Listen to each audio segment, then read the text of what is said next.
Hello students, I am Dr. Virender Singh from SKL Classroom Environment. Students, today we are going to discuss a beautiful poem, My Mother at 66, Class 12th. The book is Flamingo and this poem is written by Kamla Das. Dear students, this is the first poem of plus 2 class. Poet Kamla Das, as it is very clear by her name, she is an Indian poet. Dear students, कमला दास हमारे बीच में 1934 to 2009 तक रही है. 2009 में इनके death हो गई थी. पुणे में इनका जन्म हुआ था. कमला दास का बचपन का नाम कमला शौर्या था. कमला शौर्या. बाद में इनका नाम माधव कुट्टी हुआ. माधव कुट्टी. बचपन का नाम, जन्म का नाम कमला शौर्या, लेकिन बाद में इनको माधव कुट्टी के नाम से जाना जाने लगा. और उसके बाद then she was married in 1949. She was married with Madhav Das ji. इनके हस्बैंड का नाम था माधव दास जी और माधव दास जी से शादी होने के बाद she became Kamala Das. So this Das word she adopted from her husband's name. ये दास जो सरनेम आया है ये इनके हस्बैंड से आया है. Her husband's name was Madhav Das. Students, Kamala Das ने जितनी भी पोइट्री लिखी वो सभी की सभी वीमेन पर होने वाले एक्सप्लॉयटेशन के विरुद्ध था. She wrote all her poetry and her poetry she raised the voice against domestic and sexual operation of Indian women. उसने भारतीय नारी के ऊपर जो घरेलू हिंसा है या जो सेक्सुअल हिंसा है उसके ऊपर, उसके विरुद्ध इसने आवाज उठाई. And today she has become the voice of every Indian women. She is the representative of women society. इनके जितने भी पोइम्स होंगे उन सब के अंदर इन्होंने इस मुद्दे के ऊपर बहुत कुछ बोला है. स्टूडेंट्स, शादी के बाद ये बड़े ट्रेजेडी है कि शादी के बाद Kamala Das also became the victim of domestic violence and sexual violence. Means her married life was not happy. She could not enjoy the married life like a good family, like a good wife, but she became victim of sexual harassment and domestic harassment. As a result, she started writing against domestic and sexual harassment. कि कमला दास, when she was at the age of 65, she converted her religion from Hindu to Muslim, from Hindu to Muslim. इन्होंने जब 65 साल की ये हुए, 75 साल 75 years के बाद इनकी डेथ हो गई थी. But when she was at 65, 65 वर्ष की जब ये थे तब इन्होंने अपना धर्म परिवर्तन कर लिया और हिंदू से मुस्लिम बन गई. फ्रेंड्स, इस पोएम के अंदर माय मदर एट 66 ये इनके जो इनका थीम है उससे थोड़ा सा हट करके है. एक्चुअली ये है क्या? This poem my mother eight 66 is a paradox of human relationships. Paradox का मतलब होता है बच्चों अंतर्द्वंद, विरोधाभास. ये ह्यूमन रिलेशंस का एक पैराडॉक्स है. पोइट यहां पर एक बात क्लियर करना चाहती है. वो कहती है कि हम सब, we all the people, we have love, affection and sympathy for our elders. The people who are our elders in our family, we love them, we have sympathy. ये अच्छी चीज है. हम सब उनसे प्यार करते हैं, उनका आदर भी करते हैं और उनसे सहानुभूति भी रखते हैं. But the problem is that we fail to express our views, our ideas with them in a proper way. लेकिन समस्या यही है कि हम अपने व्यूज, अपनी फीलिंग्स, अपनी भावनाएं उनके साथ सही तरीके से एक्सप्रेस नहीं कर सकते. ये चीज पोइटस आप लोगों को बता रही है. फिर समझिए इस बात को. पोइटस बता रही है कि हम सब अपने एल्डर्स से we love them, we have honour for them and we have sympathy for them. But the problem is that we fail to express our ideas, we fail to express our emotions and feelings in a proper way. हम अपनी भावनाओं को सही तरीके से उनके साथ नहीं प्रस्तुत करते और इसका नतीजा यह होता है कि दे फील देमसेल्फ आइसोलेट, वो अपने आप को अकेला महसूस करने लग जाते हैं। हमारे एल्डर्स, पोइटस इस चीज को अपनी मां का एग्जाम्पल देकर के यहां पर इस पोइट्री के इस पोइम के अंदर सिद्ध कर रही है, वो प्रूव कर रही है इस चीज को। तो एक तो सेंट्रल आइडिया है इसका ये कि हम अपने बुजुर्गों से सहानुभूति तो रखते हैं, प्यार भी करते हैं उनसे, लेकिन हम प्रॉपर उनके साथ शेयर नहीं करते अपनी भावनाएं, और इसका नतीजा ये होता है कि वो हमारे जो एल्डर्स हैं वो अपने आप को आइसोलेट महसूस करते हैं, अपने आप को लोनली महसूस करते हैं, हमसे कटा हुआ महसूस करते हैं। एक तो ये चीज है। दूसरा एक और सेंट्रल आइडिया दे रही है पोइम, और वो कहते हैं एजिंग। एजिंग क्या है?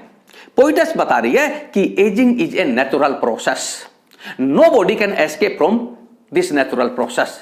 Today's child is tomorrow's grown up and day after tomorrow's old person।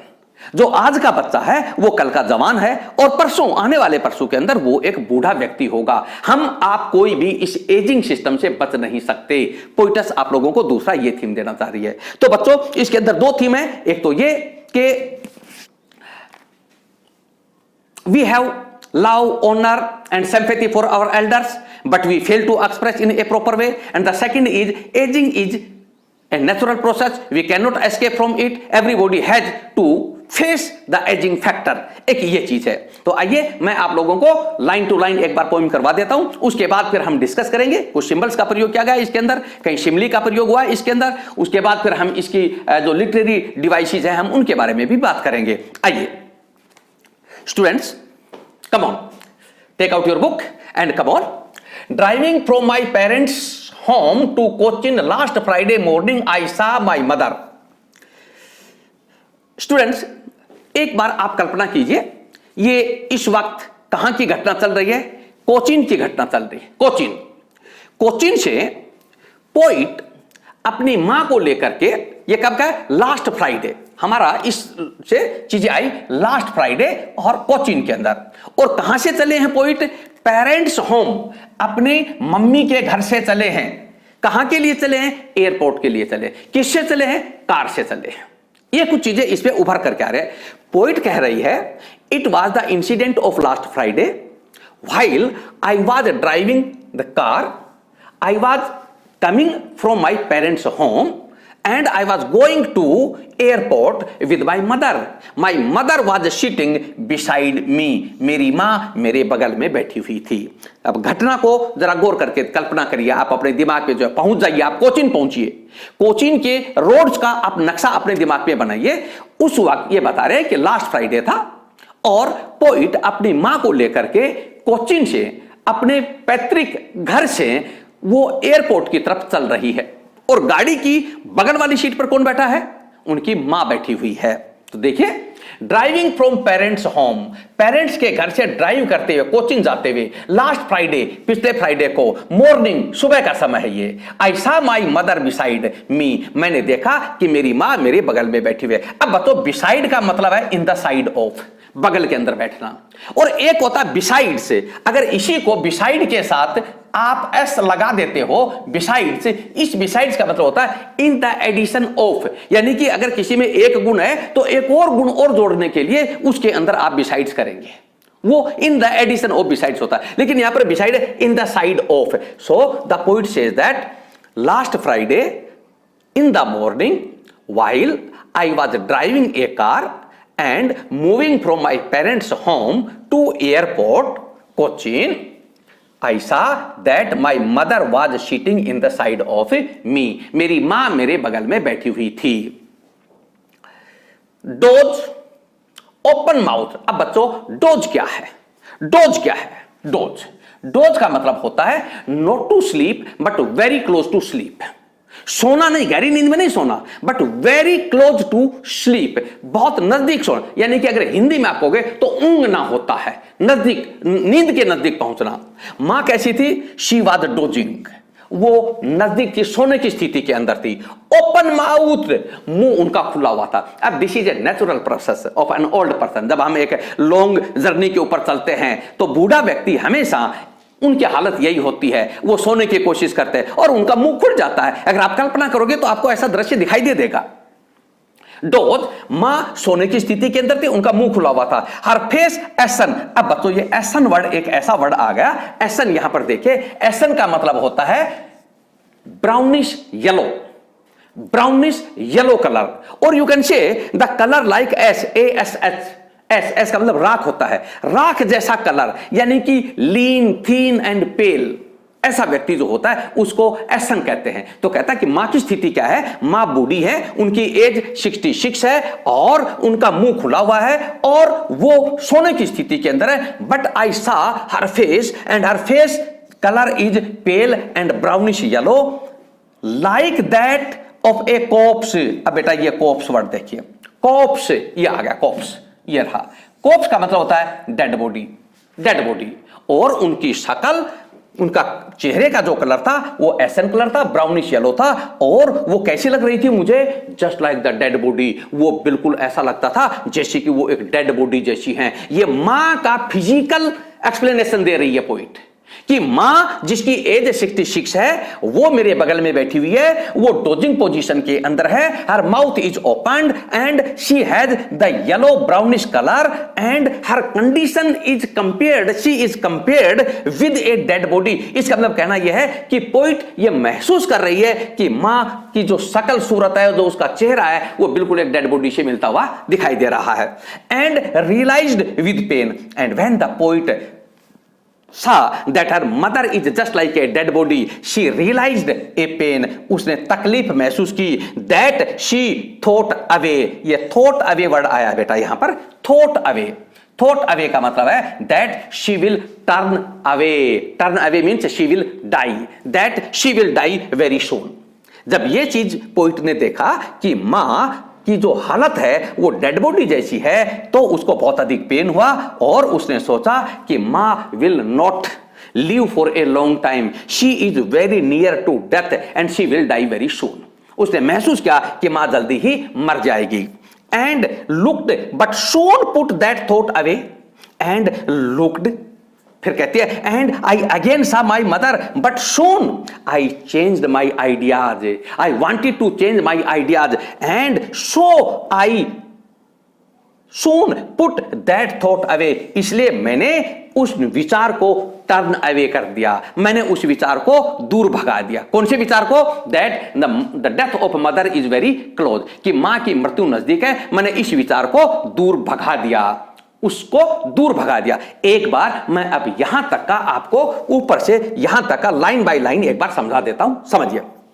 Poet कह रही है कि लास्ट फ्राइडे को सुबह जब मैं अपने मम्मी के घर से कार चलाते हुए कोचिन से एयरपोर्ट जा रही थी, मेरी मां मेरे बगल में बैठी हुई थी, मैंने देखा मेरी मां मेरे बगल में बैठी है, उनकी कैसी शक्ल थी, dosing, she was sleeping with open mouth, उसका मुंह खुला हुआ था और उनके चेहरे का जो कलर था वो कैसा था, एसन था, येलो ब्राउनिश कलर था, और वो कैसी नजर आ रही थी, वो एक डेड बॉडी जैसी नजर आ रही थी। जब पोइट ने मां को डेड बॉडी जैसा देखा तो उनको बहुत तकलीफ हुई और उन्होंने ऐसा महसूस किया कि मां है वो अब बहुत ही जल्दी मर जाएगी, उनकी मृत्यु निश्चित है, बहुत ही नजदीक उनकी मृत्यु है।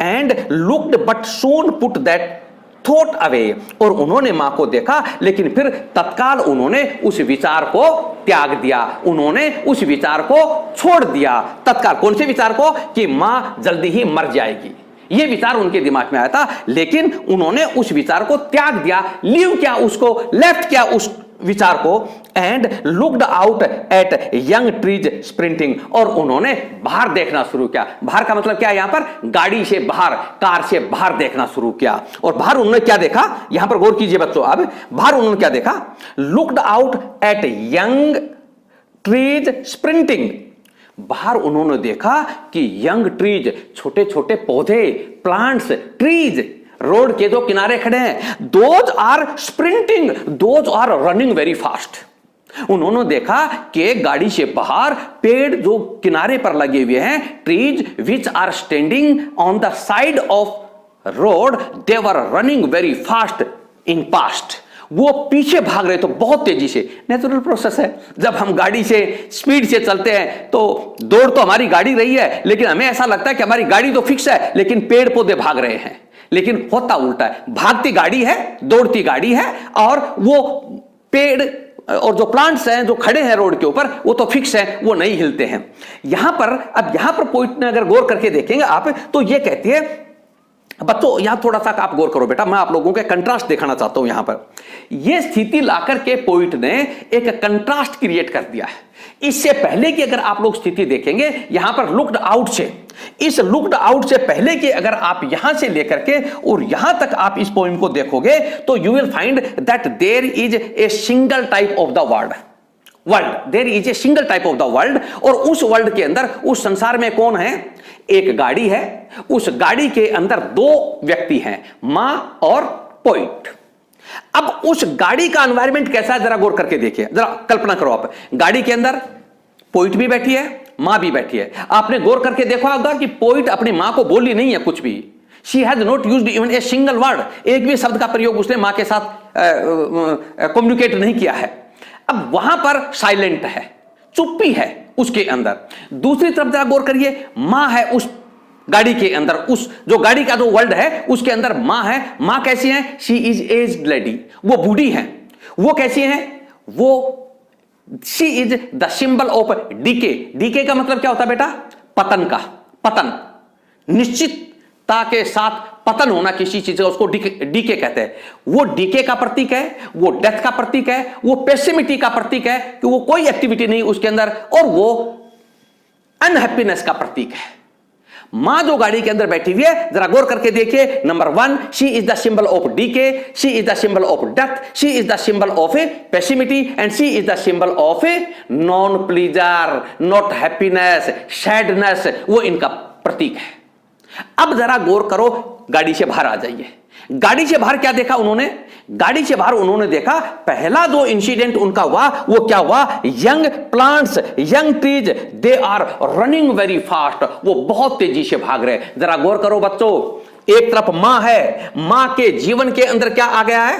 डोज, ओपन माउथ, वो हिल नहीं रही, वो केवल सो रही है, रेस्ट पोजीशन है। On the other side these young trees, those are running very fast, वो तेजी से भाग रहे। So this is the contrast between old age and the young age. यहां पोइट ने आपको ओल्ड एज और यंग एज के अंदर कंट्रास्ट दिखाने की कोशिश की है। फिर गौर करिए, एक तरफ मां है जो एजिंग का सिंबल है। एजिंग का सिंबल का मतलब होता है डेथ, डीके, अनहैप्पीनेस, पेसिमिटी, ये सारी की सारी चीजें हैं। और दूसरी तरफ बच्चे ट्रीज हैं जो बहुत तेजी से दौड़ रहे हैं, ये किसका प्रतीक है? ये यंग एज का प्रतीक है। और उसके आगे और भी देखिए, फिर आगे, the Mary children spilling out of their homes, एक तो पेड़ है और दूसरे कौन है? मैरी चिल्ड्रन, खुश, मैरी का मतलब हैप्पीनेस, हैप्पी, चिल्ड्रन बच्चे, स्पिलिंग, स्पिलिंग का मतलब होता है कम आउट, स्पिलिंग का मतलब होता है कम आउट, यहां पर आया होगा ये रहा स्पिलिंग और ये स्प्रिंटिंग का रहा। स्पिलिंग का मतलब होता है कमिंग आउट, बाहर आना। और कहते हैं बच्चे जो बहुत ही खुश मूड के अंदर है, हैप्पी मूड के अंदर हैं, वो बहुत ही तेजी के साथ अपने अपने घरों से निकल रहे हैं। जरा बेटा यहां गौर करिए, एक तरफ मां है, मदर है, और दूसरी तरफ ये वर्ल्ड है, बाहर का वर्ल्ड है, दोनों में कंट्रास्ट है। तो अब यहां आपको दो वर्ल्ड बताने पड़ेंगे। One is the world of inner side of the car, the world of inner side of the car is, अब यहां पर आप ये लगा दीजिए, जो inner side of the car, मैं ये तो कार वर्ल्ड ले रहा हूं, यहां पर ये कार वर्ल्ड है। कार वर्ल्ड किसका प्रतीक है? एजिंग का, ageing, decay, death, unhappiness,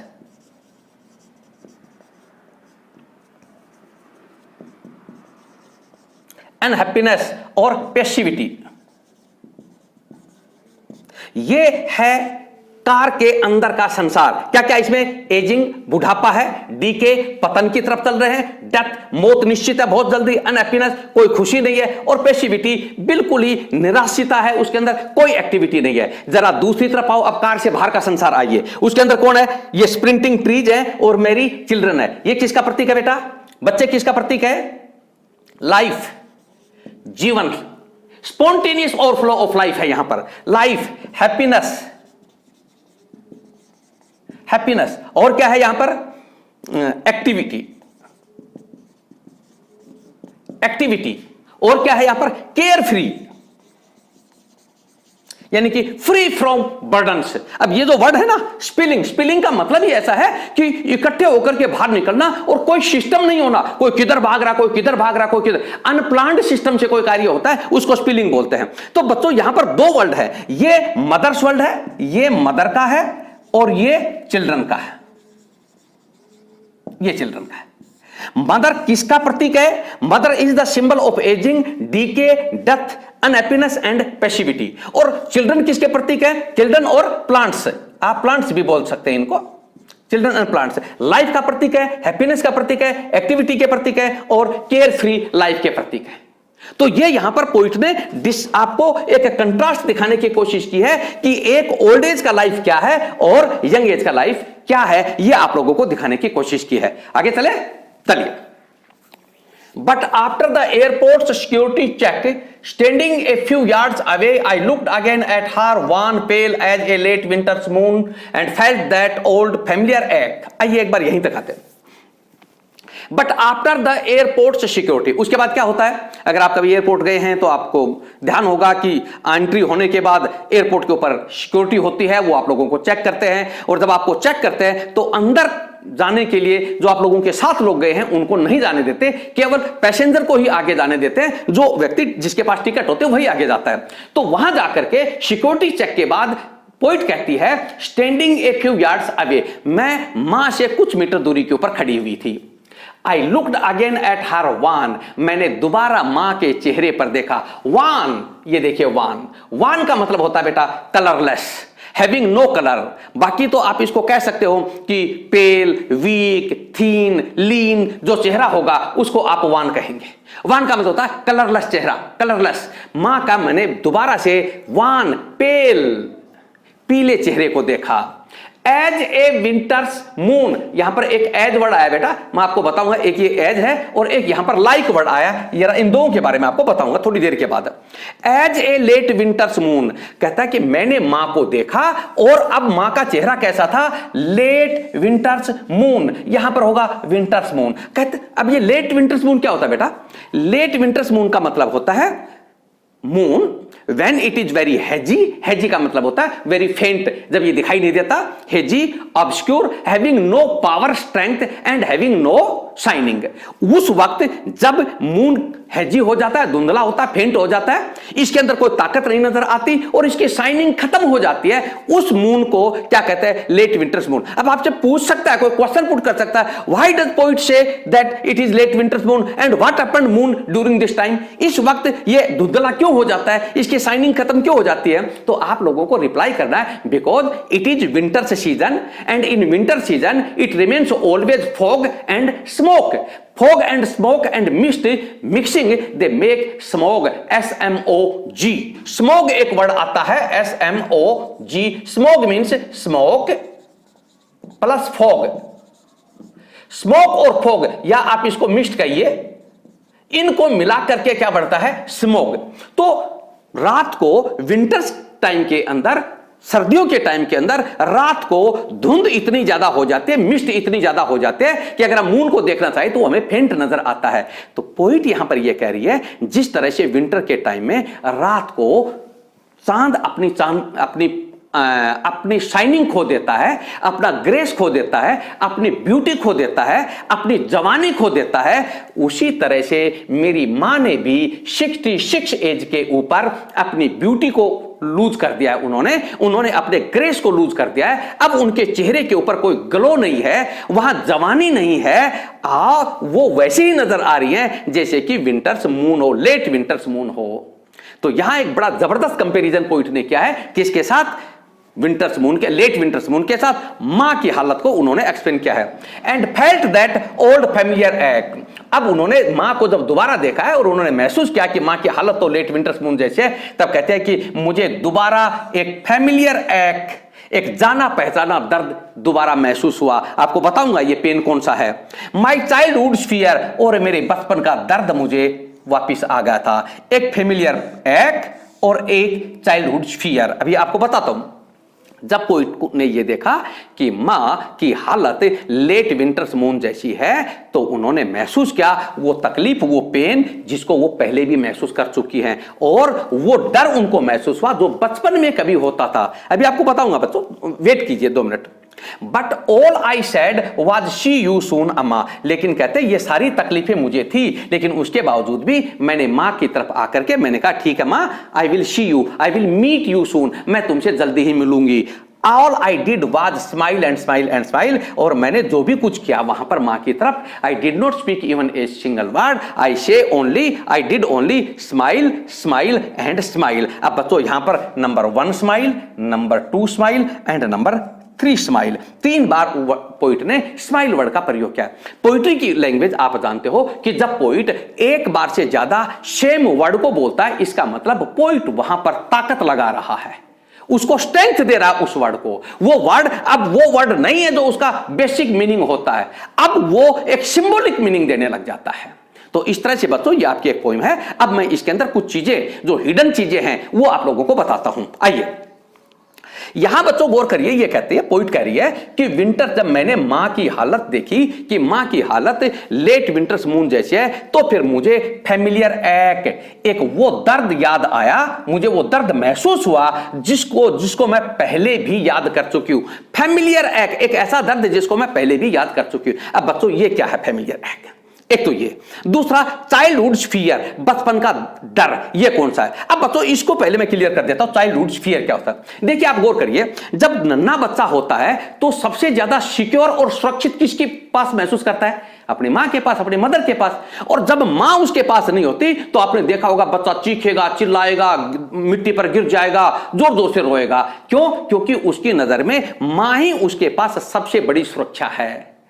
poet कहती है कि जब बचपन के अंदर मां मुझसे दूर होती थी तब मुझे एक डर लगता था, आज same fear I am feeling today, वही डर मुझे आज भी महसूस हो रहा है, because my mother's condition is late winter's moon, मां की हालत तो लेट विंटर्स मून है और वो बहुत ही जल्दी जाने वाली है, वो शायद उसकी मृत्यु नजदीक है, इसलिए मुझे वही डर दोबारा आया जो कभी मैं जब बच्ची होती थी, नन्ही बच्ची थी और तब मां मेरी से दूर हो जाती थी, तब मुझे डर महसूस होता था। सो चाइल्ड्स फियर का मतलब ये होगा कि she feels that the mother's security will be away from her, वो उससे दूर होती हुई जा रही है। Perhaps mother will die very soon, मां बहुत जल्दी मर जाएगी, शायद पोइट ये महसूस कर रही है। नंबर 1। नंबर 2 आओ फैमिलियर एक। अब बेटा फैमिलियर एक का मतलब होगा ये कि वो दर्द जिसको उसने बार बार महसूस किया है। अब इसमें बच्चों थोड़ा सा ना आपको सोचना पड़ेगा। फैमिलियर एक्ट का मतलब यहां पर एजिंग से लिया गया है। एजिंग, पोइट आज महसूस कर रही है कि मां की बढ़ती हुई उम्र को देख करके वो ये बार बार ये महसूस करती है कि the mother will die very soon, perhaps the end of mother is very close. ये चीज वो कई बार महसूस कर चुकी है, बार बार महसूस किया है, और शायद आज वही दर्द उसको फिर से आया है। नंबर 1 है ये। नंबर 2 इसका दूसरा भी मीनिंग निकलता है। फैमिलियर एक्ट से पोइट शायद ये भी कहना चाह रही है कि पोइट को, कमला दास को मां की हालत को देख के, मां की एज को देख करके खुद की एज भी याद आ रही है। पोइट इस बात को जानती है कि age is natural process, everybody has to face it, today it is mother who is facing this aging factor, and tomorrow poet Kamala Das herself will be facing this aging factor। आज poet महसूस करे कि आज मां इस ageing factor को, बुढ़ापे को फेस कर रही है, आने वाले समय में मुझे भी इसी बुढ़ापे को फेस करना है। पोइट इस दर्द को बार बार महसूस करती है और यह भी दर्द हो सकता है। इसलिए फैमिलियर एक बच्चों 2 मीनिंग दे रहा है, 1 for mother and the second for poet herself. Poet अपने बारे में भी तो सोच रही है कि मैं भी बूढ़ी हो जाऊंगी जल्दी। तो इस तरह से बच्चों ये 2 मीनिंग्स हैं यहां पर। फैमिलियर एक का मतलब है एजिंग फैक्टर है, वो मां के बारे में चिंतित है कि the mother is going to old, और बार बार उस चीज को सोचती है, उसको पेन होता है, लेकिन वो अपने बारे में भी सोचती है और उसका भी पेन होता है। और सेकंड है चाइल्डहुड फियर, बचपन का दर्द। शायद पोइट ये सोच रही है कि the end of mother is very near and perhaps she think herself not safe in the absence of mother. मां की एब्सेंस के अंदर वो शायद अपने आप को महसूस नहीं करेगी, सेफ महसूस नहीं करेगी, इसलिए उसको डर लग रहा है। अब बच्चों आओ आगे, आगे है all I did was smile and smile and smile. अब यहां पर इसके अंदर ना गौर करके आप देखोगे पॉइंट बोल नहीं रही अपनी मां को, यहां आ रहा है बट ऑल आई सेड, यहां पर बोला है केवल, और वो क्या बोली है, शी यू सून अमा, मां ठीक है तुमसे मैं मिलूंगी। आप गौर करके देखिए यहां से लेकर के और यहां तक एक ही वर्ड बोलिए, शी यू सून अमा, अमा आपसे जल्दी ही मिलती हूं। अब यहां गौर करिए and she smile and smile, यहां स्माइल है उसके चेहरे के ऊपर, यहां आप गौर करिए उसको एक भी पेन भी है और यहां पर उसको डर भी है, उसके बावजूद भी वो स्माइल दे रही है। क्यों भाई?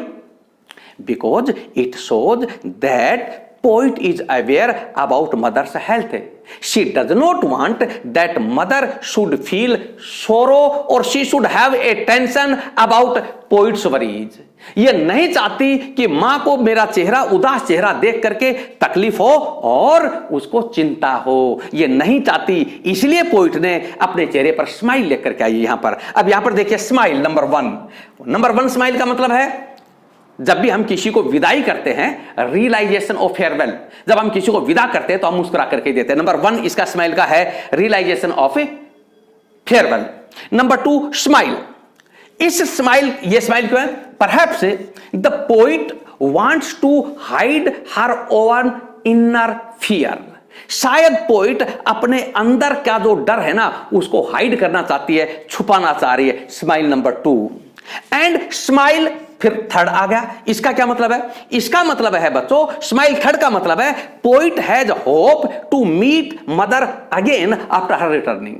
पोइट महसूस करती है कि मैं वापस आकर के मां से मिलूंगी, इसलिए वो स्माइल है। तो बच्चों ये 3 स्माइल है। पहली स्माइल किस काम के लिए? रियलाइजेशन ऑफ द फेयरवेल, जाने के ऊपर विदाई कर रही है। सेकंड स्माइल किस लिए है? Poet does not want that the mother should feel worry, so she tries to show smile on her face, she hides her own inner grief, वो अपने अंदर के दर्द को छुपा लेती है और चेहरे के ऊपर एक स्माइल लेकर के आते हैं। और तीसरी स्माइल है ये, perhaps poet has she expects that she again will meet mother after her returning, वो ये उम्मीद करती है कि वो आने के बाद मां से दोबारा मिलेगी। तो बच्चों इस तरह से ये आपकी पोइम है। मैं आपको एक बार पुनः पूरी पोइम को आपको पढ़ करके दिखा देता हूं line by line.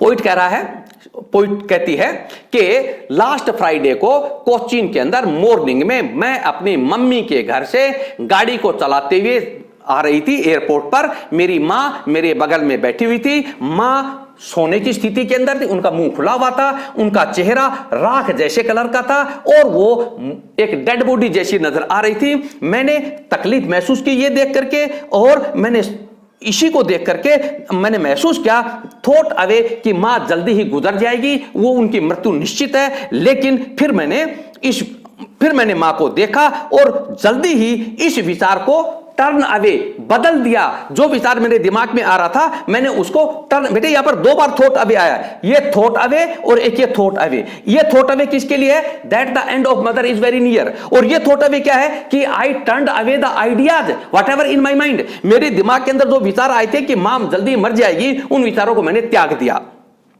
And looked out, और मैं बाहर देखने लगी। पोइट बाहर क्यों देखती है? She wanted to change her mood, वो बाहर देखने लगती है और बाहर का नजारा और अंदर के नजारे में फिर ये कंट्रास्ट दिखाया गया है। एक तरफ अंदर का वर्ल्ड है तो दूसरी तरफ बाहर का वर्ल्ड है। अंदर का वर्ल्ड क्या है? एजिंग है, डीके है, डेथ है, अनहैप्पीनेस है और पैसिविटी है। बल्कि अब बाहर का वर्ल्ड कैसा, कार से बाहर का वर्ल्ड कैसा है? लाइफ है, हैप्पीनेस है, एक्टिविटी है और केयर फ्री लाइफ है। तो ये बाहर का लाइफ है। तो कहता है कि अंदर का लाइफ तो ये था जिसके अंदर क्या क्या है? डोजिंग है, मदर डोजिंग है, ओपन माउथ है, और दूसरी तरफ क्या है? She is just like the dead body. तो यहां पर क्या क्या है? Young trees sprinting. एक तरफ तो देखिए मां डोजिंग है और ओपन माउथ है, तो दूसरी तरफ क्या है? Young trees sprinting. दूसरी तरफ बहुत तेजी से दौड़ते हुए पौधे हैं। फिर देखिए मां डेड बॉडी जैसी है तो दूसरी तरफ क्या है? मैरी चिल्ड्रन, खुश होकर के बच्चे घरों से दौड़ रहे हैं, घरों से दौड़ते हुए आते हैं। तो यहां पर 2 कंट्रास्ट दिखाने की कोशिश की है पोइट ने।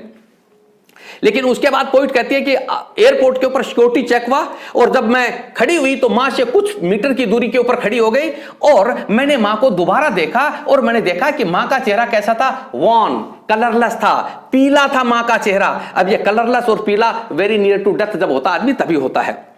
As a late winter's moon, अब यहां पर पोइट ने विंटर्स मून के साथ मम्मी का, मां का कंपैरिजन किया है। मैंने आपको बताया है कि विंटर्स मून क्यों होता है। विंटर्स मून इसलिए कि विंटर्स के अंदर जो मून होता है, लेट विंटर्स मून, वो फेंट हो जाता है, वो हैजी हो जाता है, ऑब्स्कर हो जाता है, it lose its strength and it lose its shining. Same case is with mother, मां के साथ भी ऐसा है। मां अब जवान नहीं है, हर एज इज 66, वो बूढ़ी हो चुकी है, इसलिए उसके चेहरे पर ग्लो नहीं है, उसके चेहरे पर जवानी नहीं है, उसके जो चेहरे के ऊपर एक ग्रेस होती है वो भी अब नहीं है, उसकी ब्यूटी जो जवानी के अंदर होती थी वो भी अब नहीं है। इसलिए पोइट ने मां को लेट विंटर्स मून से यहां पर कंपेयर किया है। And felt that old familiar एक, मां को मैंने जब देखा तो मुझे दोबारा से वही पुराना दर्द महसूस हुआ और वो बचपन का डर महसूस हुआ। इनके बारे में मैं आप लोगों को एक्सप्लेन कर चुका हूं। But all I said was she you soon अमा, लेकिन जो मैं मां को बोली वो मैंने ये कहा, मां ठीक है मैं आप लोगों से जल्दी ही मिलूंगी। अब यहां आपसे पोइट आपसे क्वेश्चन पुट किया जा सकता है। On the one side the poet was full of pain and fear, yet she has the smile on her face. उसके बावजूद भी उसके चेहरे पर स्माइल है। Why? Because she does not want to make her mother worry, क्योंकि वो अपनी मां को चिंतित नहीं करना चाहती। She hides her all internal grief and she does not want that her mother should come to know about her grief. नहीं चाहती कि उसकी मां को उसकी तकलीफ के बारे में पता लगे और मां को दुख हो। All I said was smile and smile and smile। जो भी मैंने मां को की तरफ किया वो मैंने केवल स्माइल किया और स्माइल किया। और बेटा ये स्माइल, स्माइल एंड स्माइल, ये जो वर्ड्स आगे हैं ये आप लोगों को क्या बताते हैं? पहला स्माइल मैंने आप लोगों को बताया realisation of farewell. Second smile मैंने आप लोगों को बताया she is attempt to hide her inner grief, अपने अंदर की तकलीफ को छुपाना चाह रही है। she does not want that her mother should feel sorrow, कि मां को तकलीफ हो। और तीसरी स्माइल है वो आपको ये बताती है कि poet has hope to meet her mother after her returning, अपने आने के बाद वो चाहती है कि शायद वो मां को मिल पाए। और इस तरह से बच्चों आपकी ये पोएम कंप्लीट होते हैं। अब आप आइए, पोइट ने यहां पर डिवाइसेस का प्रयोग किया है, पोइटिक डिवाइसेस का प्रयोग किया है। तो एक डिवाइस है बच्चों जो पोइट ने प्रयोग की है यहां पर, वो डिवाइस है शिमली। शिमली, शिमली क्या होता है बच्चों? शिमली का मतलब होता है कंपैरिजन होता है किसी चीज का, एक चीज का दूसरी चीज के साथ कंपैरिजन किया जाता है और उस कंपैरिजन के अंदर लैंग्वेज को सुंदर बनाया जाता है। शिमली होता किससे है? दो वर्ड्स आएंगे आपको, लाइक या एज। ये दो वर्ड्स आपको जहां कहीं पर भी मिले किसी पोइटिक लाइन के अंदर तो आप समझ जाइए कि उसको क्या कहोगे? आप शिमली कहोगे। अब यहां पर आपको दो आए हैं, यहां पर देखिए कंपेयर किया इसने क्या, यहां पर ये देखिए like word, like mother is compared just like a corpse body, एक डेड बॉडी की तरह से, मां को डेड बॉडी की तरह से कंपेयर किया। यहां पर वर्ड क्या है? लाइक। इसका मतलब क्या है? ये शिमली। अब आप आइए, यहां एक एज वर्ड आया होगा, ये रहा एज, यानी कि यहां पर उसने मां को किससे कंपेयर किया है? As a late winter's moon, ये एज रहा। तो जहां पर एज और लाइक ये दो वर्ड्स आते हैं उनको हमेशा हम क्या कहते हैं हमारी पोइटिक डिवाइस के अंदर? उनको हम कहते हैं शिमली बोलते हैं। तो आप बताएंगे the poet has used here simile also. एक और है चीज बेटा इसके अंदर, smile and smile and smile. आप गौर कीजिए, smile and smile and smile. तो आप यहां पर आपको ऐसा नहीं लग रहा there is repetition of smile and smile and smile, repetition हो रहा है ना? तो और जब रिपीटेशन होता है हमारी लैंग्वेज के अंदर, पोइट्री के अंदर, तो हम उसको लिटरेरी डिवाइस में क्या बोलते हैं? एलिट्रेशन। एलिट्रेशन, उसको पोइटिक डिवाइस के अंदर हम एलिट्रेशन बोलते हैं, एलिट्रेशन।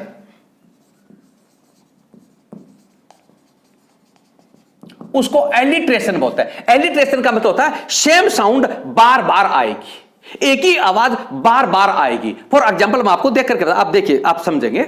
आपने हिंदी सॉन्ग्स के अंदर आप पहले एक पोइम कर लीजिए। आपने जब बच्चे थे तब आपने एक पोइम पढ़ी होगी, twinkle twinkle little star how I wonder what you are. जरा गौर करो बच्चों, इसके अंदर ट्विंकल ट्विंकल 2 बार आया, ट्विंकल ट्विंकल लिटिल स्टार। तो ये ट्विंकल ट्विंकल जब 2 बार आया है तो हम उसको क्या कहेंगे, alliteration of twinkle star, twinkle.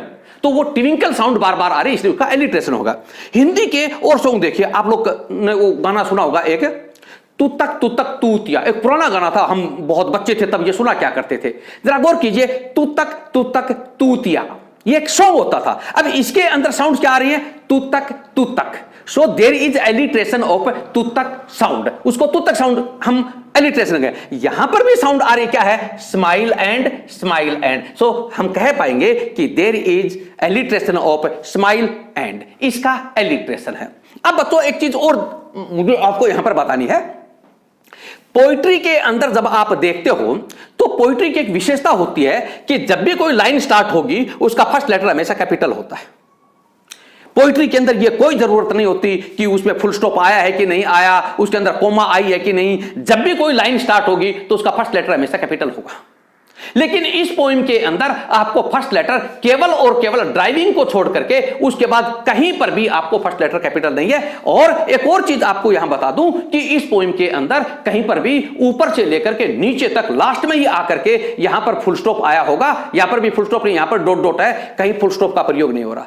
तो पोइट आपसे पूछा जा सकता है, why does not the poet use full stop here? उसका आपको एक आंसर देना है, the poet is not using full stop here because he wants to make from top to bottom the same idea, the same concept. इसलिए कि poet पूरी poem को एक धागे में पिरोना चाहता है। He wants to provide the single thread idea, the single concept, that's why he is not using any pausing devices और पोजिंग सिस्टम। वो कोई यहां पर पोजिंग वगैरह का, फुल स्टॉप वगैरह का प्रयोग नहीं कर रहा है। अब ये आएगा कि इसने वर्ड्स क्यों, कैपिटल वर्ड्स क्यों नहीं किए, तो उसका पीछे लॉजिक है बेटा। देखिए, अगर कैपिटल वर्ड्स का प्रयोग करता है तो इसका मतलब पोइट्री की डेकोरम बनता है, पोइट की सिस्टम बनता है। लेकिन यहां पोइट किसके बारे में कर रहा है, मां के बारे में, जिसकी एज क्या 66, और वो इतनी बूढ़ी हो गई है अब कि उसको जीवन के डेकोरम से कोई लेना देना नहीं है। अब she has forgot every decorum, what is glow, what is grace, what is according to the system or not in the system, वो मां अब सब कुछ भूल चुकी है। तो जिस तरह से मां के जीवन का कोई सिस्टम नहीं है, उसी तरह से उसी को सिंबल के तौर के ऊपर पोइट ने यहां पर फर्स्ट लेटर कैपिटल नहीं दिए। एक आपका इसमें से एक और क्वेश्चन आ सकता है, do you think the house is of her mother and father और देयर इज सिंगल पेरेंट? आप क्या सोचते हैं कि पोइट के मम्मी पापा दोनों का वो घर है या अकेली मां का घर है? अब बच्चों यहां आपको एक चीज को पकड़ना होगा, जरा गौर कीजिए, आपकी नजर में क्या लगता है, मम्मी पापा उनके दोनों है या सिंगल मम्मी है? यहां आप अगर गौर करोगे तो फर्स्ट लाइन में लास्ट वर्ड को पकड़िए, पेरेंट्स, इसको पकड़िए। यह वर्ड आपको बताता है कि पोइट का पापा नहीं है, पोइट के पापा यहां पर नहीं हैं। आप गौर करिए, पेरेंट्स आप ऐसे लिखते हैं PARENTS, और अगर आपको S लगाना है ना तो इस प्लूरल के ऊपर केवल अपोस्ट्रोफी S ये होता है, पेरेंट्स। इस पेरेंट्स का मतलब है मम्मी एंड पापा बोथ। लेकिन आप गौर करिए, यहां पर केवल पेरेंट है PARENT और अपोस्ट्रोफी S है, ये इसका मतलब यहां केवल और केवल मदर है, सिंगल पेरेंट्स है पोइट के, मम्मी और पापा दोनों नहीं है, ये सिंगल मम्मी अकेली बची हुई है यहां पर, ये पोइट आपको बताना चाहते हैं। तो इस तरह से बच्चों ये पोइम आप लोगों की माई मदर एट 66, ये पोइम आप लोगों की लगभग कंप्लीट हुई है। आप लोग इसको बार बार इसको पढ़िए, अगर जहां कहीं पर भी दिक्कत आती है आप वीडियो को बार बार देखिए और इसको लर्न कीजिए। मैं सोचता हूं कि काफी एक लंबी क्लास हो गई आज, इसके लिए आज बस इतना ही। बच्चों आप इस पोइम को, अगर आपको खुद को अच्छा लगा है इसका एक्सप्लेनेशन, तो आप खुद इसको लर्न कीजिए, आप इसको लाइक भी करिए, शेयर करिए और सब्सक्राइब भी करिए। आज के लिए इतना ही, that's okay, have a good day students.